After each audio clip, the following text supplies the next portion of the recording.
Hey, folks, and welcome to another episode of Crit Hit Reviews with your host, Arlian. On today's episode, I'll be talking about the review copy I received of DG Games Workshop's Bugs Must Die, a challenging twin-stick shooter with a dash of bullet hell. Find out if this title bugged me, or if I thought it was worth the buzz. Anyways, the story in Bugs Must Die is fairly straightforward. You're an agent tasked with making sure that bugs die. I mean, there's a little more to it than that, but honestly, not a whole lot, and things very quickly become weird more than anything. As you go from battling hordes of, well, the insectoid races, to taking on XPs of Rambo and friggin' fang-banging Dracula. So, yeah, don't really expect narrative brilliance here, but it's fun. That said, the gameplay is fairly enjoyable, as you're placed in control of a mobile tank, one of a handful that you can choose between, and then set face-to-face, or I guess tank to army, with legions of bugs.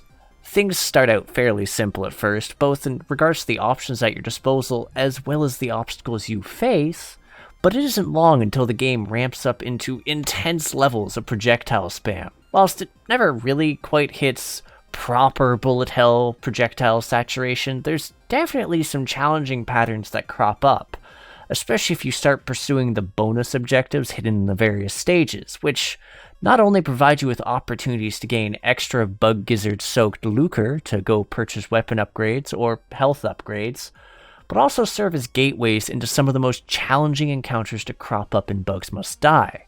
Now, whilst I did generally enjoy the levels, I did find a few of the missions to be major jumps of difficulty from the ones preceding them, and even the ones following them, leading to some distinct moments where I ended up feeling it a bit necessary to grind earlier missions to gain resources to level up my weapons and health. Though it was thankfully not an overly time-consuming endeavor, I will admit that's also in part because of my discomfort in dealing with Bugs Must Die's recovery mechanic, as whilst you do start out with relatively low health, you are granted a one-time per stage reprieve from death where you would die, as you instead take control of a little escape capsule that dies in one hit and has an incredibly underwhelming weapon. Your goal is simple enough. Just stall for 30 seconds so that your forces can deliver a replacement tank to you. Unfortunately, there's nothing really preventing them from dropping said consumable behind a barrier that you can't access if you're too close to a wall or just a little part of the environment or the like, which can be pretty soul-crushing, to be fair. I mean, it's a neat idea, don't get me wrong, but it was ultimately one I did my utmost to ignore, instead learning to master the various main weapons and sub-weapons you unlock as you proceed, as they all serve some very distinct purposes. That, and they really helped me for tackling the alternate gameplay modes available in Bugs Must Die. See, if you end up needing a change of pace from the main game, you can instead turn your attention to two additional types of gameplay, those being the Boss Rush Arena, which unlocks some items should you successfully clear it, as well as a bunch of loot, and the Hell mode. And I have incredibly mixed feelings on the latter, given the Hell mode plays as a sort of almost dungeon crawl-esque experience as you're thrown into a sprawling set of 10 stages, which has you starting again from scratch with just basic non-upgraded stats and gradually advancing.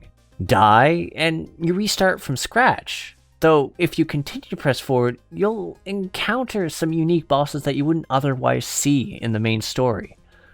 Whilst my most successful run did see me reach the 10th floor, and then die at what I was hoping was his ultimate challenge, a number of my additional runs ended far more ignobly, with the game locking up on me, so I ended up not really wanting to indulge in that mode, especially since you don't have the option of, say, pausing the game and resuming it later.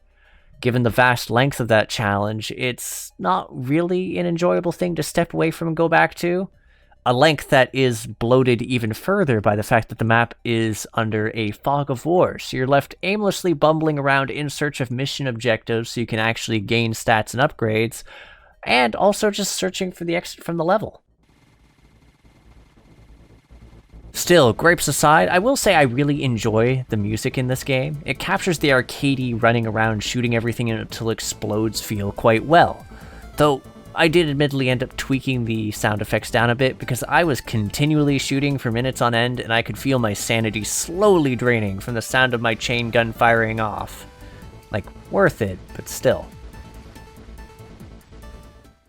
On a visual front, Bugs is pretty spiffy. There's a decent amount of variance in the stages, the enemies and their attack patterns are distinct, but the bosses are where things really shine, as they have rather unique appearances which set them apart from everything else you face, both in their design as well as the array of attacks they fling at you, which can be pretty visually appealing. In fact, whilst I did struggle immensely with Hell Mode and the sheer amount of time it wanted from me, the final enemy in it was a genuinely dramatic looking creature. Okay, so with all this said, I do have to say that Bugs Must Die is a lot of fun. There were definitely moments that I found frustrating at times, and with some definite instances of difficulty ramping up between certain missions to a point that was frustrating. And yet the game also provided a lot of different tools to tackle these obstacles, including some I overlooked, and were pretty fun to use. There were definitely moments that I found frustrating at times, with instances of difficulty ramping up between certain missions, at times dramatically. And yet the game also provided a lot of different tools to tackle those obstacles, and they were pretty fun to use. I'll even admit that some of the tools at my disposal I didn't even really use to their fullest extent. So in the end, I can definitely say I enjoyed the main campaign and the boss rush. That said, the same can't be said for Hell Mode, where the main game stands as a hit for me in my book.